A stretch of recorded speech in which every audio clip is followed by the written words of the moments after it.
Good evening. Welcome to the Ask Me Anything with Dr. Twyman. I'm a board-certified cardiologist, and I help people avoid heart attacks and strokes at my practice, Apollo Cardiology in St. Louis, Missouri. So if you're looking for more information, I've been doing these Instagram Lives, 6 p.m. Central Time since 2019, helping answer your guys' questions about lipids, statins, blood pressure, mitochondria, red light, blue blockers, whatever you're interested in. I try to answer it if it kind of stays in my lane. I today did a hour-long case review for a couple of people, and also in my Skool community, I did a deep dive into echo, stress test, CIMT, clearly, genetic reports, Boston Heart Lab. So a report of how I think about how to optimize people's vascular health from a lifestyle standpoint, how to optimize their supplements, how to use medications when needed. If you're interested in learning more about how to approach your vascular health, I try to share it here, but I can go in much further depth on my Skool community, which is drtwyman.com/Skool. There's a 7-day free trial if you're interested. Check it out.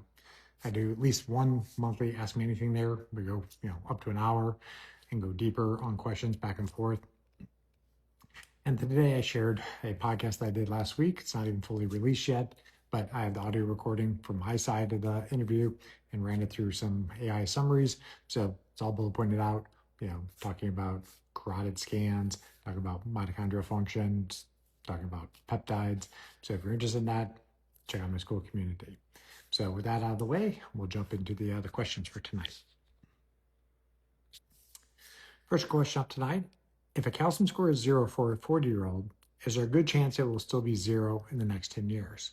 Short answer is unknown, because I don't know what the other risk factors are for the person, but the majority of people who are 40 years old have a score of 0. I've seen patients in their 80s have scores of 0, but I've seen patients in their mid-30s have scores of nearly 1,400, the highest risk I've ever seen for somebody under 40. The highest score I've ever seen is over 7,000. So test, don't guess. If your score is 0 now, outstanding. What you're doing seems to be working for you, but optimize nitric oxide, keep inflammation low, keep your lipoproteins in check, and then retest. So calcium scores, are kind of late findings before the time they're abnormal. Do you have elevated blood pressure? Do you have stiff arteries? Do you have abnormal carotid scans where you're starting to develop inflammation and plaque in the carotid arteries? So you don't want to wait 10 years to recheck. So usually I recommend that people have a calcium score of 0, repeat 3 years later to ensure it's 0, or do a CT angiogram and look to see do you also have potentially soft plaque in the arteries, because the calcium score test only looks for the hard calcified plaque.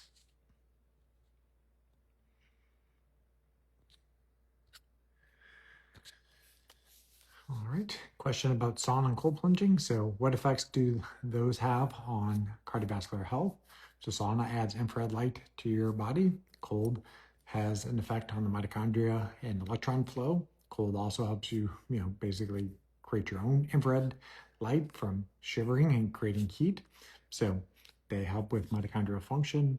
Sauna helps your body with heat shock proteins, helps sweat out plastics, heavy metals, helps to vasodilate the arteries. It's excellent for helping people have optimized blood pressure, generally 3 sessions a week for up to 20 minutes at a time. It's kind of the standard protocols for that. Cold plunge, you got to be a little bit more careful. There are people who can push themselves into atrial fibrillation if they don't know what they're doing with it. So cold plunge, you generally want to know, are you at risk of heart rhythm issues? Do you have controlled blood pressure? And then you might be able to work your way up into that. But sauna, a lot more data on prevention of cardiovascular disease than cold plunging.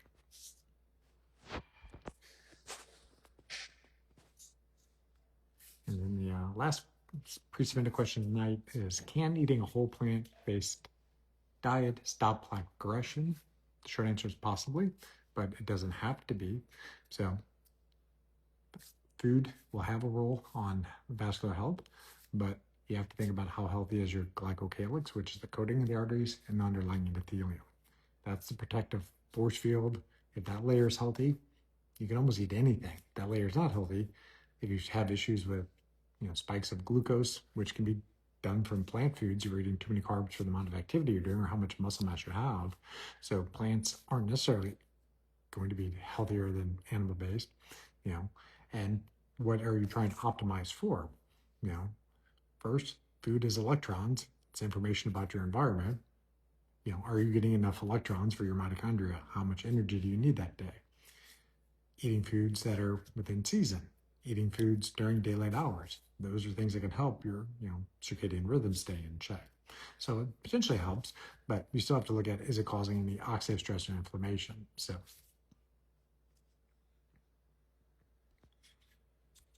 all right. Well, those were the pre-submitted questions. If any of you want to drop a question or comment, I'll try to answer that for you. While we're waiting for those just joining, we've been doing these Instagram lives since 2019, every Monday. In the Monday morning, I put it in my story, a box where you can drop your question. I answer them in the order that they're received. Unfortunately, Instagram doesn't really allow me to bring up people and go back and forth and actually get more details. If you're looking for that kind of Ask Me Anything, I do those at least monthly in my Skool community. There's, 37 members in the Skool community at this time. And, they're sharing their kind of wins and supporting each other in their, journey to optimal vascular health. Today, I just recorded a deep dive of a person who wanted to have their information reviewed. So I went through their genetics, their labs, their imaging, their lifestyle, and gave my opinion on what they need to do to continue to be heart attack proof. So that's really kind of the framework of how we work with patients at Apollo Cardiology. If you saw in my stories, I have patients who come from all over the country. We're at 48 out of the 50 states right now. We're still missing Vermont and New Hampshire. So if you're from those places, let us know. We're trying to collect all 50. But our job is really to educate you. Heart disease is still the number one thing that kills people. It's highly unfortunate because there's ways that can really reduce your risk of having a cardiac event. And it's much more important than, do you take a statin or not? Do you have high cholesterol? We will talk about your lipids, of course, because it's part of the equation, but you have to know how healthy the glycocalyx is, your nitric oxide support, how much inflammation, oxidative stress you have. Those are important. How well do you manage your stress? How well do you sleep? Thus, the blue blockers to help for your circadian rhythm management, which helps with sleep. So it's multifactorial, what really drives vascular health. So if you're ever looking for more support, our practice is still open to new patients. If you go to my website, drtwyman.com, there's an application. A member of my team will set up an onboarding call with you to make sure that we can serve your needs, and the logistics of how you work with us would be explained. So if you're interested in that, please apply. If you're looking for just more kind of education and not really interested in doing any type of testing with us, my Skool community is where I spend most of my time educating. I share podcasts there before I release them anywhere else. I'm very big into teaching myself different AI tools right now, and so there's many good ones that are helping me kind of stay up to date. And so I share things in the community that I learn that way. So at this point, I don't think I'm seeing any other questions coming in, so this might be just a quick one tonight, but I appreciate your guys' time and attention. I'll be back next Monday, 6 p.m. Central Time.